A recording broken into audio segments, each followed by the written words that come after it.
Hola, buenas tardes. Hoy tenemos una nueva mesa redonda para el espacio de los Econ Role Models.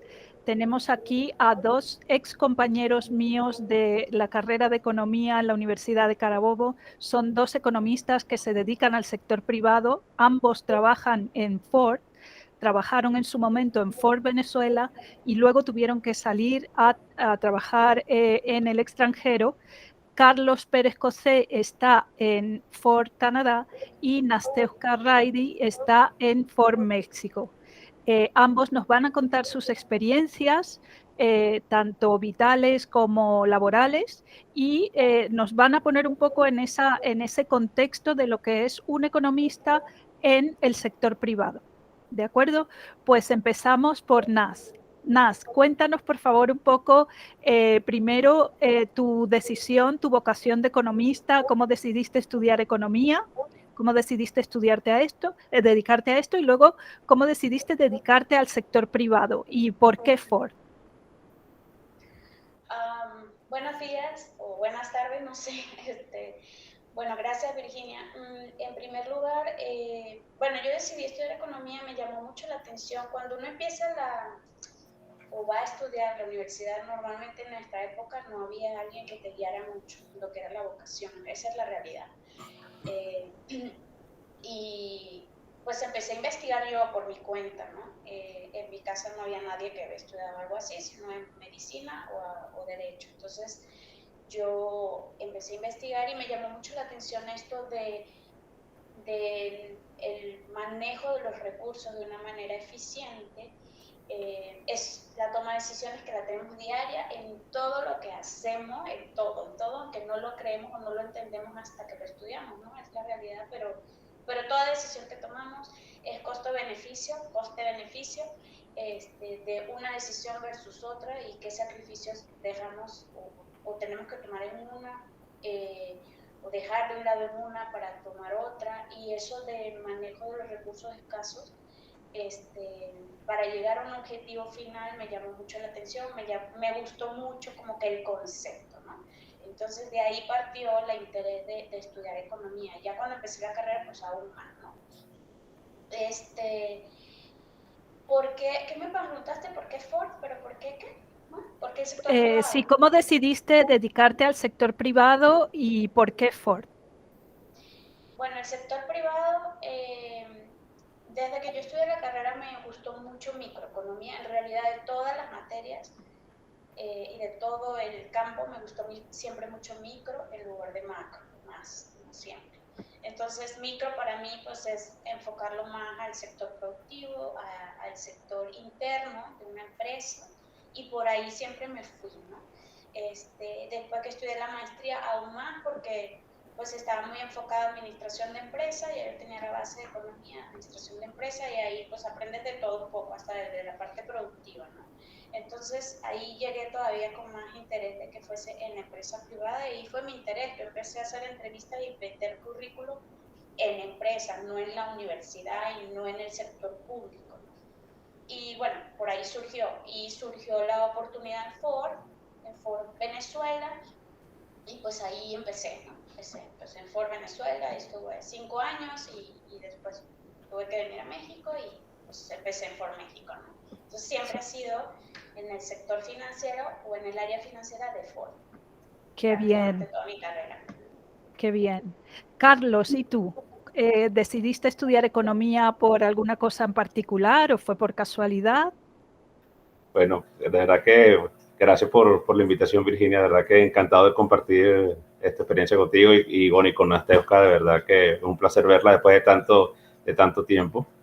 Mira, en mi caso particular fue una decisión muy parecida en parte a lo que decía Nasteuska. Bajo la realidad es que lamentablemente no existía alguien que nos orientara vocacionalmente, dijera, bueno, ¿qué puedes estudiar? ¿Qué quería hacer? Yo decidí estudiar, yo siempre decidí estudiar algo que fuera sobre las ciencias sociales porque era lo que a mí más me gustaba del bachillerato. Entonces, me gustaba mucho más enfocarme hacia algo que fuera hacia la ciencia social. Y cuando empecé igualmente a investigar, me llamó la atención la cuestión de que economía me ofrecía por lo menos algo distinto.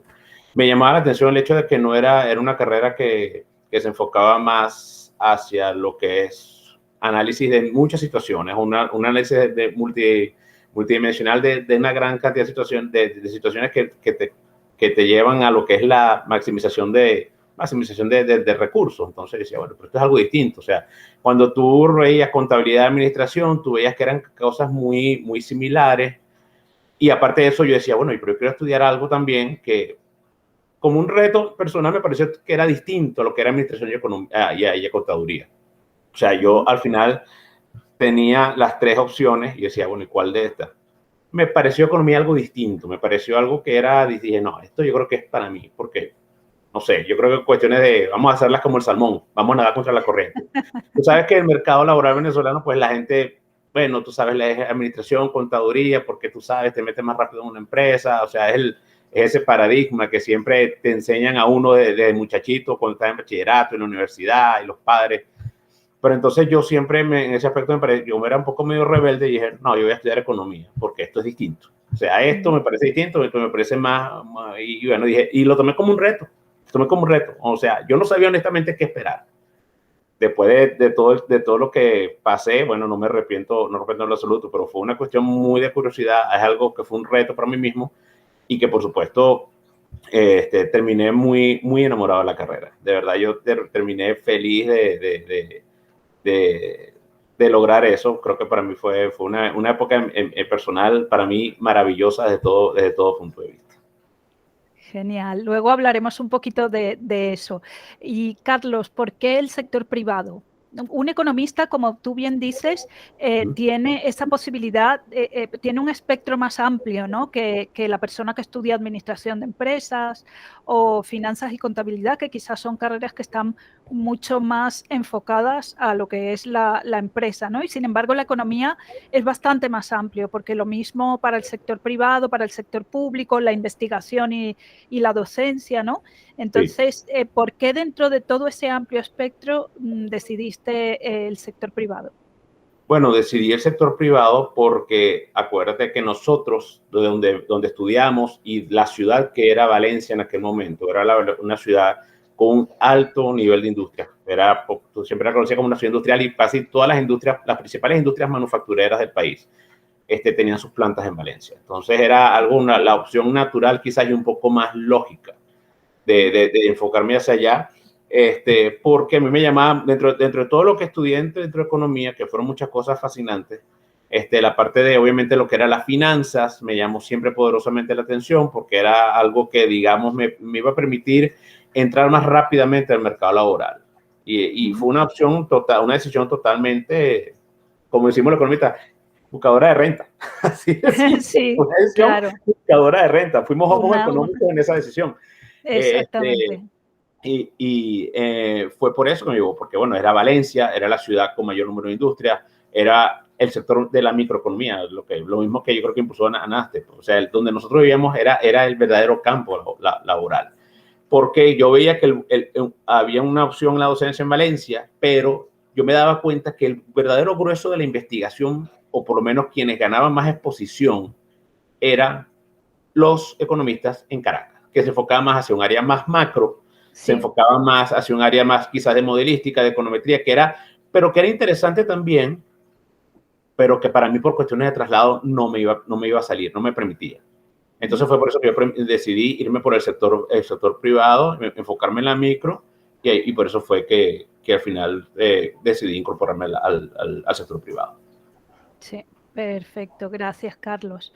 Nas, y cuéntame una cosa, de lo que se aprende durante la carrera, digamos desde el punto de vista académico, más tarde hablaremos desde el punto de vista personal y social, ¿no? Lo que es el paso por la universidad, pero desde el punto de vista académico, ¿tú piensas que te dio las herramientas suficientes para enfrentarte al ámbito laboral cuando llegas a Ford, cuando empiezas a desempeñarte y luego en todos los años que llevas trabajando? ¿Crees que esa formación fue suficiente? ¿Crees que hay algo que faltó? Cuéntanos un poco. Sí te da las herramientas, sí. Nada más que no es de forma inmediata que a lo mejor lo vas a desarrollar o a decir, por aquí esto yo lo estudié y por aquí lo hago. Pues así no es, así no funciona, ¿no? Así no es la realidad, ¿no? Llegas y obviamente cada empresa tiene su estructura, tiene su manera de hacer las cosas.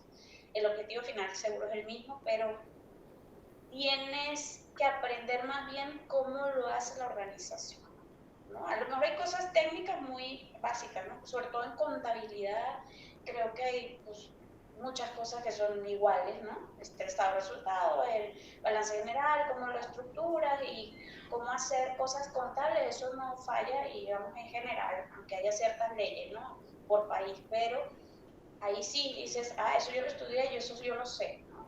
Ciertas cosas sí, pero hay otras que aprendes en la carrera que son, siempre me voy a acordar de una profesora que tuvimos que me decía, las matemáticas que vemos muchísimas en economía, la estadística que vemos muchísimas en economía, lo que hacen es desarrollarte una capacidad mental muy amplia para toma de decisiones, para análisis, pero no necesariamente vas a llegar y vas a hacer una derivada, vas a hacer una integral. Eso no es mentira, eso no existe en el trabajo, eso no existe en ninguna cosa, menos a lo mejor que te dedicas a hacer investigación a nivel macro, ¿no? Sí. Pero en la empresa privada tú no vas a aplicar eso de esa forma, lo vas a aplicar de otra manera. Yo creo que lo de los conceptos básicos del uso de los recursos y el cómo aplicarlos, y o dónde, ¿no? Dónde decidir, dónde sí, dónde no, de acuerdo a lo que queremos generar, ¿no? El revenue, el profit, bueno, el ingreso o las ganancias que queremos, ahí sí. Pero no está tan fácil, Virginia, llegar y decir, yo todo esto lo aprendí, lo voy a practicar, y ¿no? Yo fui la mejor en esto, y me salía todo perfecto en mis fórmulas, y te va a salir, no, porque te das contra una pared, porque tienes que aprender el ABC de cómo lo hace la organización, qué quiere la organización y cómo aplicarlo. Obviamente, cuando ya estás trabajando y tienes relación, en mi caso, ¿no? Que finanzas, y tú he tenido mucha relación con el área comercial, con marketing, con ventas, mercadotecnia, te das cuenta cómo se van juntando las cosas, ¿no? El volumen, por un lado, quién hace el volumen, a qué volumen necesitamos llegar para tener algunas ganancias, pero no es de forma inmediata. No es que llegas y todos estos conceptos los pongo aquí en una maquinita, así no funciona, pero obviamente te da un panorama muy amplio. Creo que la carrera tiene de todo y la carrera te da hasta la parte social y filosófica de cómo conocer a un cliente, ¿no? Entonces, la cuestión es irlo amarrando, ¿no? Amarrando en el camino, porque de primera no es que no, yo llegué hace 23 años y aquí todo se maneja así, no. Y a veces hasta una fórmula desde el punto de vista financiero que pareciera que es muy sencilla, le tienes que, ¿cómo lo asocio? ¿Y cómo hago esto? Y esto yo no lo vi en la carrera, y ¿de dónde voy a aplicar lo que vi? No es tan sencillo, pero obviamente sí, con el paso del tiempo te has dado cuenta que todo encaja, ¿no? Todo encaja, ¿no? Desde el concepto básico hasta una fórmula muy sencilla, ¿no? De ingresos menos costos y tu ganancia, por decirlo de una manera muy sencilla, y todo lo que vemos en esa micro bonita del volumen y el punto de equilibrio y la oferta y la demanda, todo eso al final es parte de lo que hacemos en una empresa, ¿no? Y desde el proceso productivo también, ¿no? Entonces, costo fijo, costo variable, al final todo se aplica, pero no está tan de forma inmediata sentir que lo estás aplicando, ¿sí? No sé si me explico, ¿no? Sí, perfectamente. Tú, Carlos, ¿cuál es tu visión de eso? ¿Compartes visión con NAS o no? Al contrario, yo comparto muchísimo lo que está diciendo Nasteuska, porque bueno, fue una experiencia totalmente similar. Cuando tú decides entrar al sector privado, tú tienes que tienes que quitarte una vez la idea de que aquello que tú aprendiste en la universidad crees o partes de la idea errada, en mi opinión, de que lo que sale ahí lo vas a poder aplicar directamente. Y en realidad, lo que dice Nasteuska es cierto. ¿Qué es lo que pasa durante todos estos años que tú estudias? Tú ves modelos, ves matemáticas, ves estadística, calculas una curva de demanda, calculas una curva de oferta. Ese tipo de cosas lo que te dan es simplemente, como diríamos en inglés, el core analysis. O sea, es el marco de análisis que al final, ciertamente, te va a ayudar cuando tú entras al sector privado, en el sentido de que ya dentro de cierta forma un poco intuitiva, ya tú puedes deducir ciertas cosas o ciertos procesos o dentro del puesto que tú estás desempeñando. Lo que tú traes en la universidad te permite, obviamente, inferir y llegar a una, puede ser un número X, puede ser un escenario X. Depende también mucho de la capacidad del puesto, depende del puesto que tú estés haciendo. Ahora bien, cuando tú entras a una empresa, existen políticas que están muy definidas dentro de la empresa, procesos que están muy definidos dentro de la empresa, y tienes políticas inclusive que pueden ser de finanzas o de riesgo que son muy bien establecidas por la empresa y que al tratarse de una empresa multinacional, como fue nuestro caso, donde nosotros estábamos, no teníamos ese poder de decisión. ¿Qué quiero decir con esto? Si, por ejemplo, tú querías enfocarte en el área de econometría o en el área de modelística, tendrías que irte al departamento de economía corporativa, y el departamento de economía corporativa está en el Dearborn, en Estados Unidos, que es la empresa donde nosotros trabajamos, y es donde tú vas a ver un análisis maravilloso, muy parecido quizás a lo que tú vas a replicar en la universidad, porque ya te enfocas es modelos económicos, econometría a su máximo nivel. Eso es una rama de las múltiples ramas que podemos, en las cuales nosotros podemos trabajar. Cuando tú estás, por ejemplo, nosotros estamos en una planta de ensamblaje, en un sector manufacturero, productor de automóviles. Tienes el análisis que uno conoce como análisis financiero o que uno vio en la universidad, es un enfoque más que se lleva más a lo que es la gestión óptima de cartera de dinero. O sea, una cuestión que se enfoca más quizás hacia lo que es la gestión de tesorería. Esa es otra área aparte.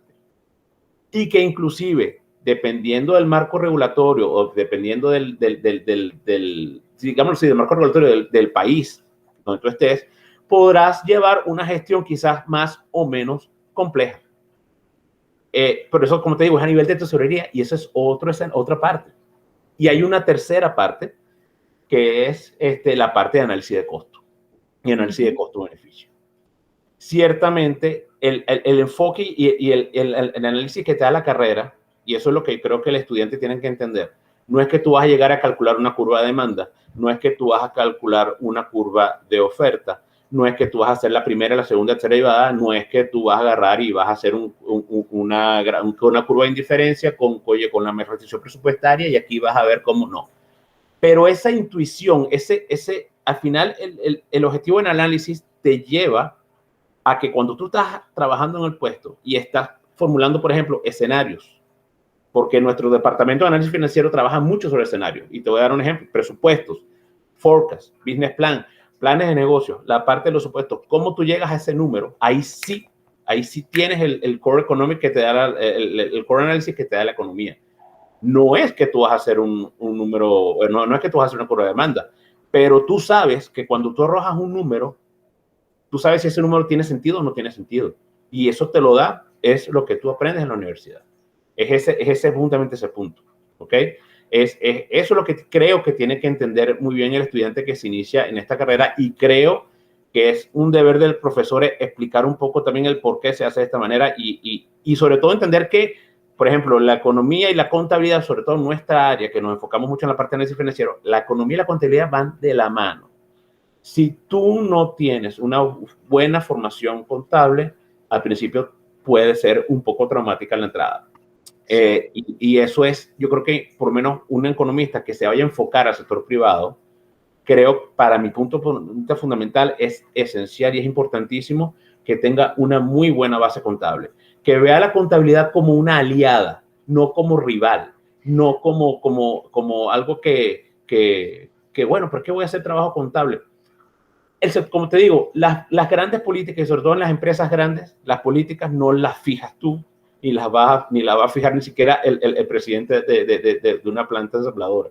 Eso se va a un nivel muchísimo más alto.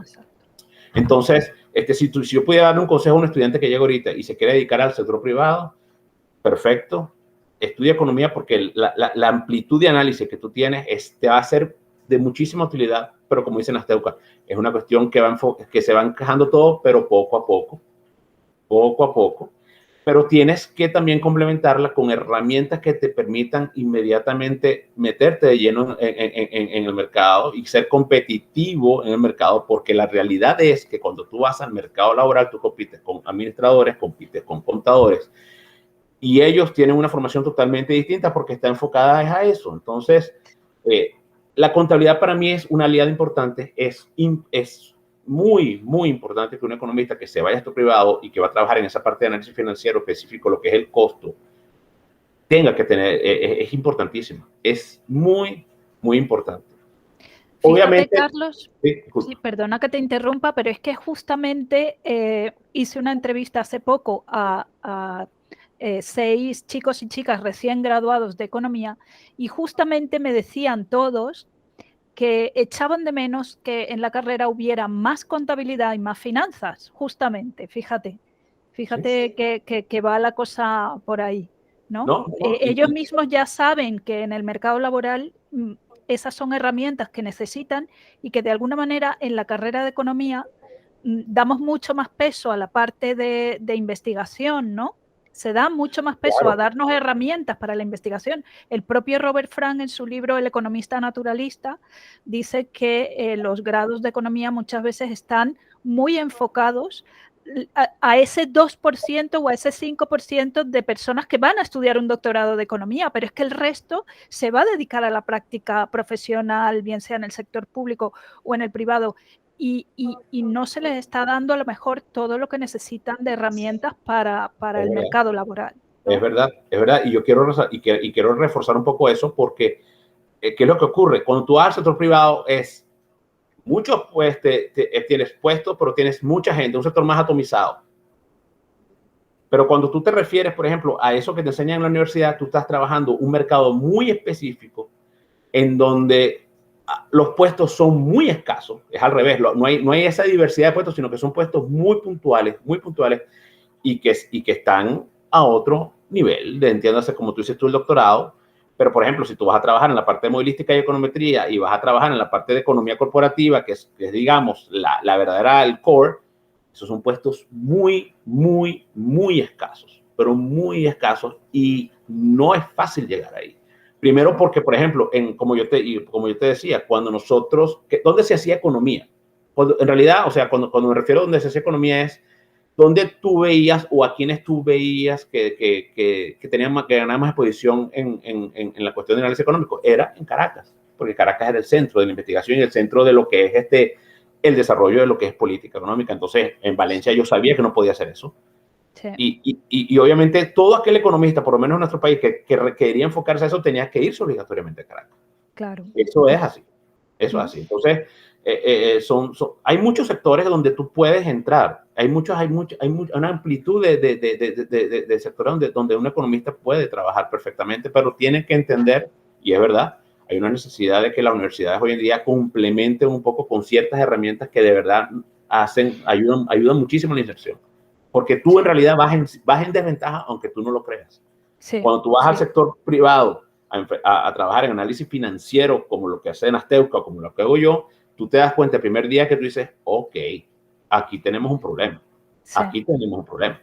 Sí. Y entonces ahí es donde viene lo que dice la resiliencia y el poder tú reajustarte rápidamente para saber, oye, tengo que entrar de lleno en esto, tengo que reconocer que aquello que yo tengo acá, pues no me va a servir, pero si hago esto, que es un poco más contable, más financiero, ok, esto es lo que es, yo me meto y por ahí vas.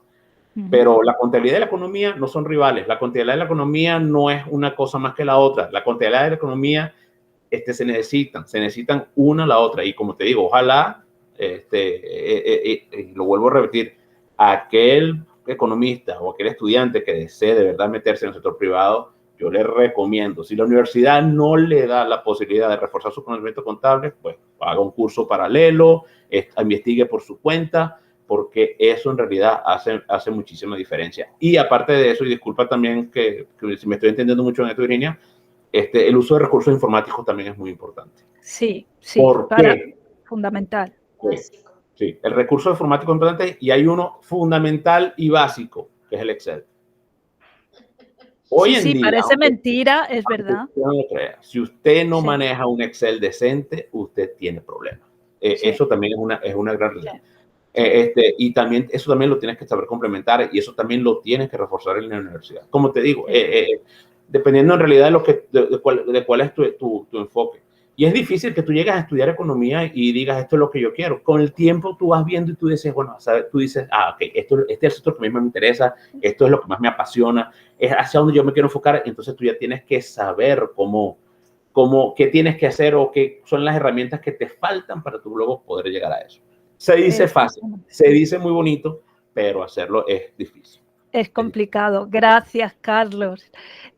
Vamos a pasar a un punto que yo creo que es muy interesante porque sé a lo largo de todos estos años que he dado clase el tema de emigrar, el tener que emigrar. En algún momento, si tu país no va muy bien, que es lo que pasó en España aquí en el 9, en el 13, tuvimos crisis económicas, ahora estamos viviendo el impacto de la COVID. A los estudiantes les preocupa graduarse y tener que salir a buscarse la vida fuera. Y esta es una situación que es verdad que es complicada, que muchas veces es dura.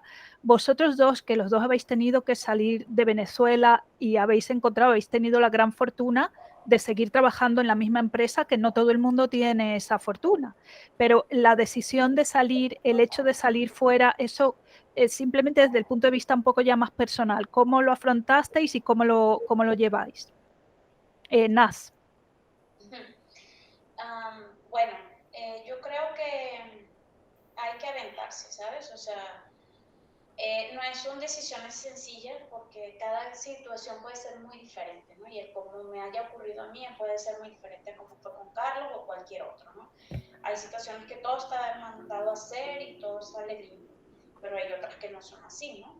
En mi caso fue una decisión que más bien fue la situación del país la que nos obligó a tomar la decisión de buscar una alternativa afuera, ¿no? Por cómo se estaban poniendo las cosas, ¿no? Y yo, bueno, salí de Venezuela hace casi 19 años.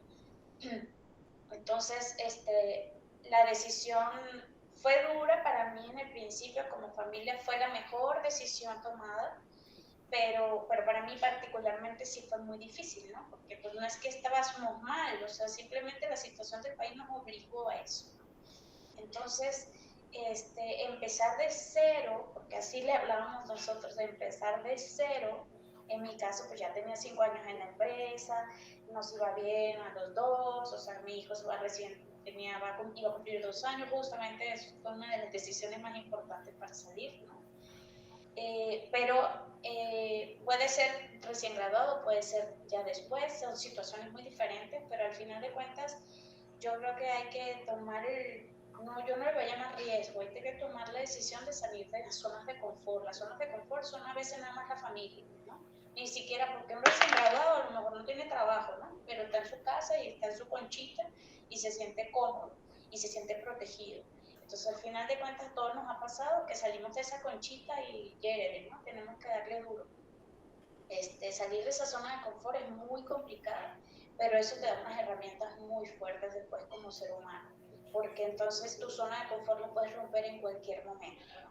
Entonces, cuando tomas la primera decisión, sí, el golpe es duro, te tienes que ambientar a donde llegues, como sea la situación, a aprender de la cultura de ese país. No creamos que por ser latinos o porque hablar español somos iguales, eso es totalmente falso.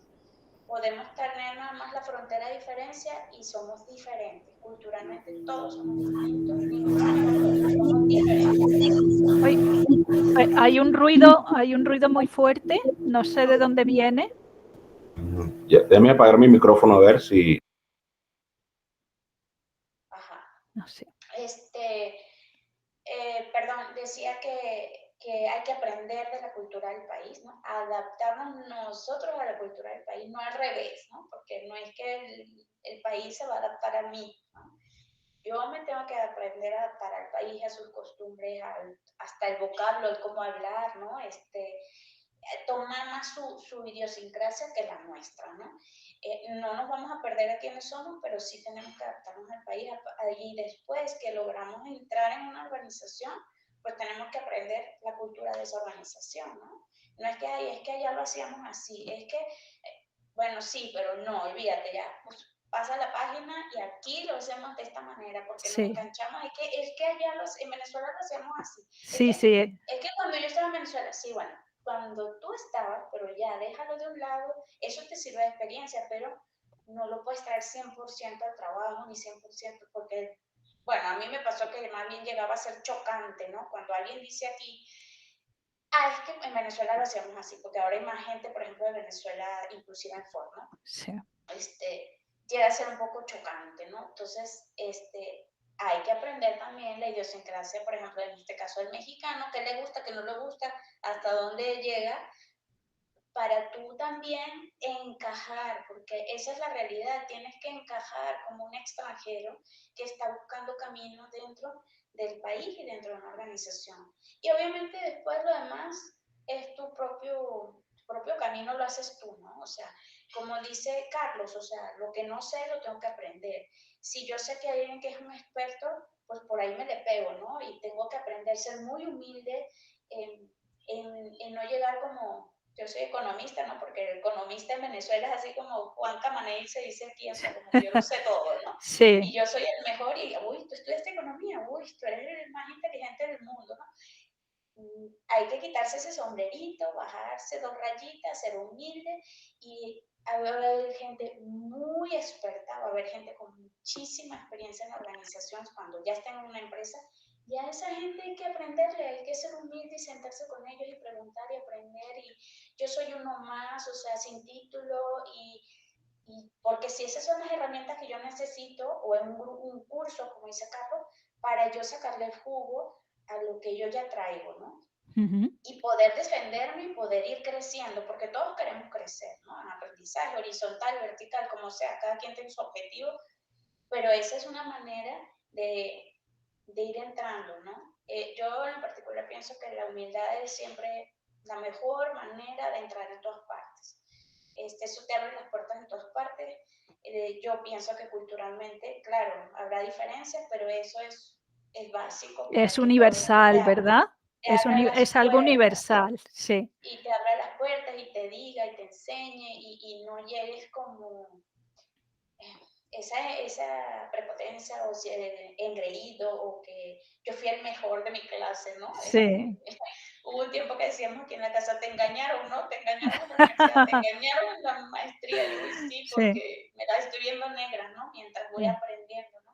sí, Y pensar que no siempre va a ser así, o sea, que a lo mejor fuiste el más brillante, que bueno en la universidad, pero eso no quiere decir que vas a ser más brillante en el trabajo, ni que vas a tener todas las habilidades idénticas, porque es lo mismo, ¿no? Hay gente que tiene habilidades que tú no tienes, entonces las tienes que ir desarrollando, ¿no? Oye, ujú, aquel tiene más labia, tiene más comunicación, sabe entrarle a los jefes, y yo nada más soy súper buen analítico, pero metido en mi cajita, ¿no? Ahí tenemos que agarrar un poquito de todo y para ir creciendo, ¿no? Si eso es lo que queremos. Pero aventarse, salir de la zona de confort, no tener ese miedo que es natural, pues sí lo vamos a tener un tiempo, pero pues lo tenemos que ir soltando para poder salir, ¿no? Y si las circunstancias te piden que salgas del país, ¿no? sí, Inclusive muy, si es otro idioma, hay gente que dice, también. ¿cómo me voy a ir a, no sé, Canadá, ¿no? A lo mejor Y la zona francesa o las zonas de inglés, ay, pues ni modo, sí. le tendré que aprender, ¿no? Y lo aprendes, a lo mejor no eres el más bilingüe, pero lo aprendes, te desenvuelves y te desarrollas y te resuelves, ¿no? Pero Muchas recuerda, gracias, Nas. Muchas eso, gracias. Sí. Oye, hablando de Canadá, Carlos, que tuvo que irse a Canadá o decidió irse a Canadá, cuéntanos un poco, Carlos. ¿Me escucha bien sin eco? ¿Se escucha bien? Sí. sí, Ok, perfecto, gracias. Nada, que tú acabas de descubrir una cosa que yo justo también lo voy a hablar, la cuestión del idioma, ¿no? Pero eso es importante porque mi experiencia para aprender francés fue bastante peculiar. Te explico. En mi caso personal, la misma razón que Nasdaq. Ya el país tenía un proceso de crisis desde 2013 que de verdad lo hacía, pues, de cierta forma invivible. Yo planifiqué irme a Canadá por lo menos en el 2011. Yo llegué a Canadá en el 2016. Y yo comencé a pensar en irme y a planificarme a partir del 2011. O sea, 5 años antes. ¿Ok? ¿Por qué decidí irme a Canadá? La decisión de irme a Canadá fue por una cuestión netamente de legalidad. Canadá es un país que promueve mucho y que tiene alrededor de más de 60 programas de inmigración de diversos calibres. Y es un país que necesita de mano de obra porque por lo extenso del país y por el envejecimiento de la población, pues necesitan gente lo más rápido posible y facilita mucho el camino para tú llegar a ser legal desde el primer día que llegas, que eso muy pocos países hoy en día lo ofrecen. Entonces eso fue lo que a mí me llamó poderosamente la atención. Mi primer objetivo fue legal.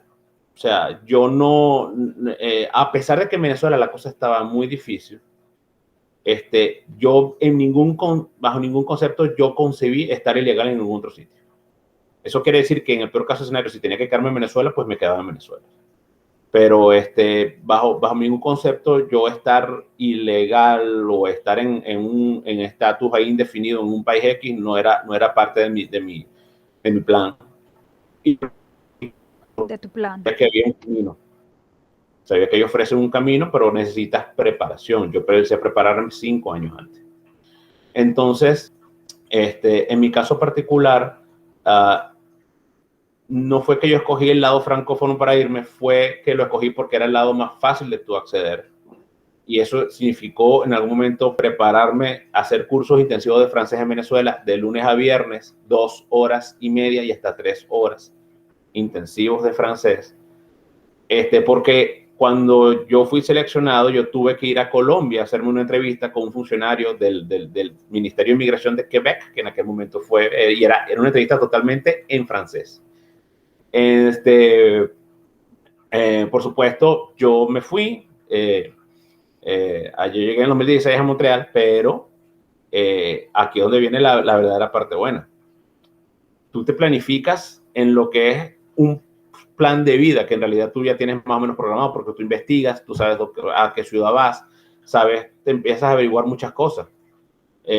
Mi proceso fue totalmente planificado. Mi proceso fue un totalmente, bueno, yo voy a hacer esto y esto. El problema es que cuando tú llegas allá y quieres aplicar el plan así como tú lo tenías, te das cuenta de que no es así. Y ahí es donde viene el primer golpe.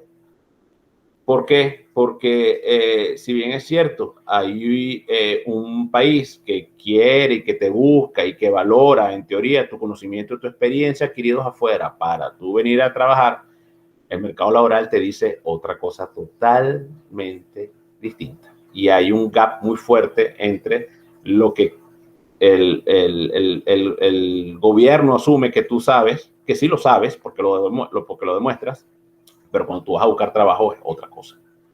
Es otra cosa, son mercados laborales muy específicos donde requieren puestos, por ejemplo, certificaciones que son en Canadá y que no las tienes en tu país. O tienes que haber hecho algún programa en Canadá que no lo has hecho, que no lo pudiste hacer porque obviamente tú hiciste fuera. Canadá es un país donde prácticamente todas las profesiones están reguladas. Todas. Desde un albañil hasta un analista financiero, que bueno, puede ser CFA o puedes hacer tu máster y todo ese tipo de cosas, pero para que tú veas cómo funcionan las cosas acá. Este es un país extremadamente organizado en ese aspecto y aquí tú tienes que certificarte prácticamente en todo. Muy pocas son las carreras en realidad que no necesitan una certificación y ahí es donde viene de darte el primer golpe. Mi primer trabajo, de hecho, cuando yo me fui con unos ahorros, pero mi primer trabajo fue en una línea de una empresa que hacía catering. Y yo era empaquetando comida. Eso fue mi primer trabajo. Yo renuncié a Ford porque obviamente dije, me tengo que ir. O sea, yo me fui porque dije, ya, no voy a estar más acá, ya no tengo nada que hacer, ya tengo mi visa, ya tengo mi certificado de selección. Desde el primer día que llegas a Canadá, te firman, bienvenido, eres residente permanente, chévere, yupi. Ahora viene la parte buena, que es insertarte en el mercado, y entonces es donde viene el problema. No consigues trabajo, no tienes, según ellos, las calificaciones. Eso es un golpe muy fuerte tu ego, porque tú vienes ya con un supuesto plan donde tú dices, bueno, si el gobierno de Canadá reconoce esto y esto y esto, ¿por qué no ocurre acá? Porque son realidades totalmente distintas. Entonces tú tienes que reinventarte lo más rápido posible. Tienes que entender y aceptar que el plan que tú tenías muchas veces no puede funcionar y inmediatamente tienes que ponerte a hacer algo distinto. Inclusive con el idioma. O sea, yo trabajo en 2 idiomas que no son los míos. Ujú. Yo no Ya tengo ves tú. contacto con Sí. nadie que hable español. Nadie. Exacto. Yo trabajo con pura gente que habla inglés o francés. Y te digo una cosa, por ejemplo, yo trabajé en un convenience store, que es como decir una pequeña tienda, un abastico, donde yo era cajero, atendía al cliente, y esa interacción con el cliente francófono fue lo que a mí me ayudó inclusive a pulir mucho más mi francés. Cuando yo entré a Ford Canadá, parte de lo que ellos pedían era que hablara francés, porque como la planta está en una zona anglófona, pues muy poca gente hablaba francés. Y cuando me dijeron, pácata, no, tú hablas francés. Claro, vieron mi currículum en Ford y dijeron, oye, sí, está bien. O sea, tienes todo lo que necesitamos, pero tienes el idioma. Bueno, entonces te vamos a contratar porque ese plus te dio a ti la diferencia para tú poder entrar, ¿no? Aparte de muchas otras cosas. Eso, Carlos, perdona que te interrumpe, eso que estás diciendo me parece fundamental, ¿no? O sea, primero, tener la flexibilidad y conecta un poco con lo que decía Nas, cuando salimos del país, a veces, aunque hayas tenido un rango ya en un estatus profesional, vengas, hayas sido el mejor de tu clase, vengas, tienes que ir con una cierta, pues dejar todo lo que pueda ser cualquier viso de prepotencia o de vanidad o de orgullo, ¿no? Y bueno, mientras sea un trabajo decente, legal y eso, pues realizarlo. Y no sabemos muchas veces esos trabajos qué herramientas nos van a dar para luego poder continuar con nuestra meta de pues volver a tratar de trabajar de lo nuestro y de lo que nos gusta y de lo que queremos trabajar. O sea, esas experiencias pueden llegar a ser muy importantes, ¿no? Eso me gusta en esa anécdota que estás contando. Sí, es que en realidad muchas veces, y la gran mayoría de los casos así, el inmigrar te va a llevar a dar tu ego va a sufrir el golpe más grande que te puedas imaginar. Y eso es en el 99,9% de los casos. Hay muy poco, que es el 0,1% que digo yo, que puede llegar con una oferta de trabajo del primer día. Eso es otra cosa, pero son un sector muy privilegiado, un sector que son muy pocos en realidad. Y la gran mayoría de los que emigramos, sea por la vía planificada o porque la situación nos obligó a salir apurados de donde estábamos, o sea, nosotros tenemos que enfrentarnos con una realidad totalmente distinta y que definitivamente conlleva que todo tu sistema todo tu paradigma, todo tu sistema de creencias lo tienes que simplemente botar a la basura porque no te va a servir. No te va a decir, y eso es mucho lo que ven las deudas. No importa que si tú hiciste un excelente posgrado, que fuiste la mejor en tu clase, que arrasaste con las notas, que te graduaste summa cum laude. Mira, eso en realidad hoy en día eso no sirve, y te lo voy a decir crudamente, no sirve. Yo no estoy diciendo que no estudien MBA, no estoy diciendo eso, pero la gran diferencia que te va a permitir a ti insertarte lo más rápidamente es desarrollar soft skills.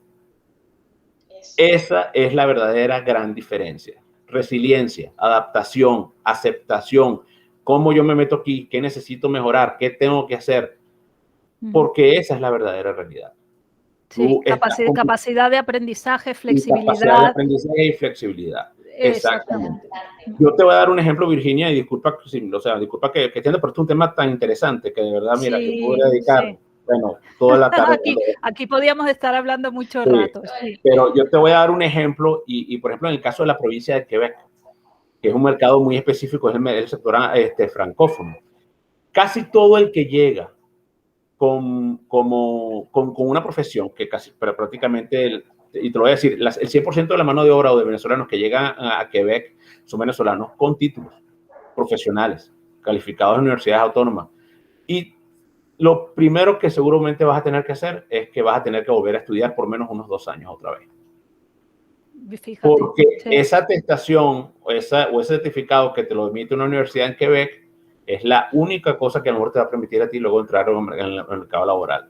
Por supuesto, durante esos 2 años tú vas a poder la maravillosa oportunidad de mejorar el idioma, te dan la oportunidad inclusive de hacer pasantías en ciertas empresas y tú ves cómo inclusive el ambiente laboral, la cultura laboral, esa es otra cosa que es importantísima. O sea, no puedes pretender, jamás es imposible que todo el sistema organizacional que tú tienes en tu país creas que vas a llegar acá Y que va a ser lo vas igual. aplicar, Sí. y peor aún, como dicen las teucas, imponerlo sobre otros. O sea, exactamente, no. Y otra cosa que Nasteuca dice que es importantísimo, la humildad. Hay gente que podrá tener menos años que tú de edad biológicamente y quizás podrán tener menos experiencia que tú a nivel de años trabajando.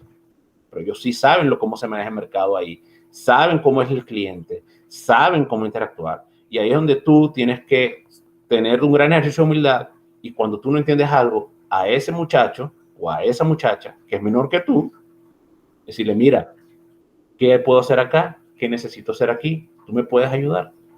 Eso es importantísimo. Eso es primordial. Porque ahí, o sea, una vez cuando tú haces eso, ya, oye, el camino se te abre, se te hace mucho, mucho, mucho, mucho más fácil. Si a mí me permitieran darle un consejo a alguien que decide, y ojo, yo quiero reforzar bien la palabra de decisión, porque hay unos que deciden emigrar y hay otros que lamentablemente son obligados a emigrar. Sí. En el caso que usted decida irse a emigrar, planifíquese. Planificar significa tener un plan por lo menos que podrías irte en 2 a 3 años, averigüe a dónde va, vea cuáles son las opciones, qué necesita usted para entrar ahí. Si usted necesita aprender el idioma, pues no tenga miedo y apréndalo. Y mentalícese que a lo mejor cuando usted llegue, quizás va a tener que volver otra vez a aprender ese idioma de una manera quizás más intuitiva en la calle, porque eso es así. Eso es así. Y todo aquel que decide emigrar a un país que no es el suyo a nivel sobre todo a nivel de idioma, si usted no decide o no quiere aprender el idioma del país donde usted va, lamentablemente usted va a estar condenado al fracaso. Por más MBA, por PhD que usted tenga, usted va a estar condenado al fracaso.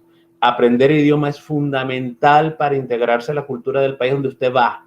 Cuando usted decide emigrar es porque usted acepta que usted va a introducirse en esa cultura. No significa que todo el mundo te va a dar la bienvenida, pero obviamente tú tienes que ver y entender hacia dónde vas y qué es lo que tienes que hacer. A mí me preocupa muchísimo y en mi caso en Canadá no, pero por ejemplo yo sí tengo muchos amigos en Estados Unidos que lamentablemente se extienden dentro de su burbuja en la burbuja latina y lamentablemente no pueden progresar. No pueden progresar, ¿por qué? Porque no deciden aprender el idioma porque consideran que no es necesario. Sí. Mira, eso es... Sí.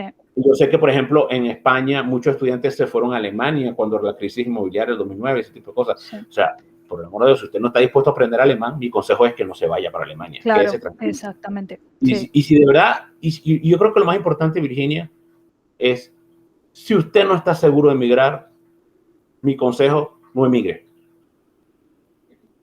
Si usted no está seguro de emigrar, de verdad, no emigre. Porque es un proceso que es duro desde todo punto de vista. Duro desde el punto de vista financiero, porque implica llevar muchos ahorros. Duro porque es un sacrificio de emociones. El costo de oportunidad, hablando como economista, de emigrar, es muy alto. Y el beneficio lo podrás ver en 5, 6, 7. Yo conozco gente que tiene hasta 10 años aquí y todavía no pueden. Sí. Pero se puede. De que se puede, se puede. Pero usted tiene que entender que esto es un maratón de 42 kilómetros y no son 100 metros planos. Sí, es una carrera de fondo totalmente. Es una carrera totalmente de fondo. Los beneficios a largo plazo, de verdad que no me arrepiento. Al final estoy donde estoy. Yo sigo con mi plan de crecimiento dentro de la empresa. Yo quiero seguir trabajando y conociendo, porque a pesar de que yo tengo 15 años trabajando en Ford Venezuela, que otra vez 15 años en Ford Venezuela, mira, aquí llegaste a Ford, y no sé si la experiencia en Nasteuca es así, pero, chévere. Pero es otro modelo de negocio. Esos 15 años se borraron. Sí.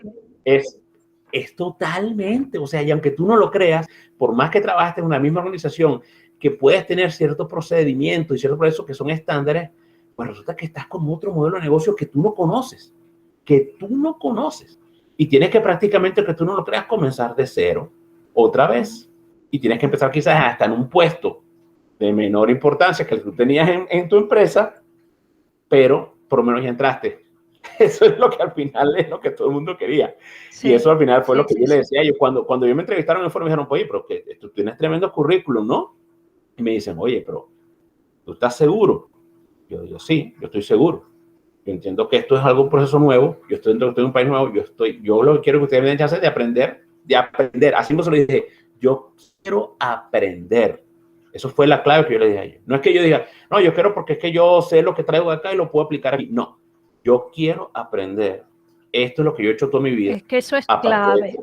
Eso es Y clave. por supuesto, la cuestión de que ciertamente la cultura organizacional yo la conozco y con todo eso te vas a dar cuenta que trabajar, por lo menos en mi caso, aquí trabajar en Ford Canadá de cultura organizacional es diferente, totalmente diferente a lo que yo soy en Venezuela, a nivel de cultura y todo, totalmente distinto, totalmente distinto. Es un reto. La flexibilidad, clave. Carlos, muchísimas gracias por compartir esa experiencia.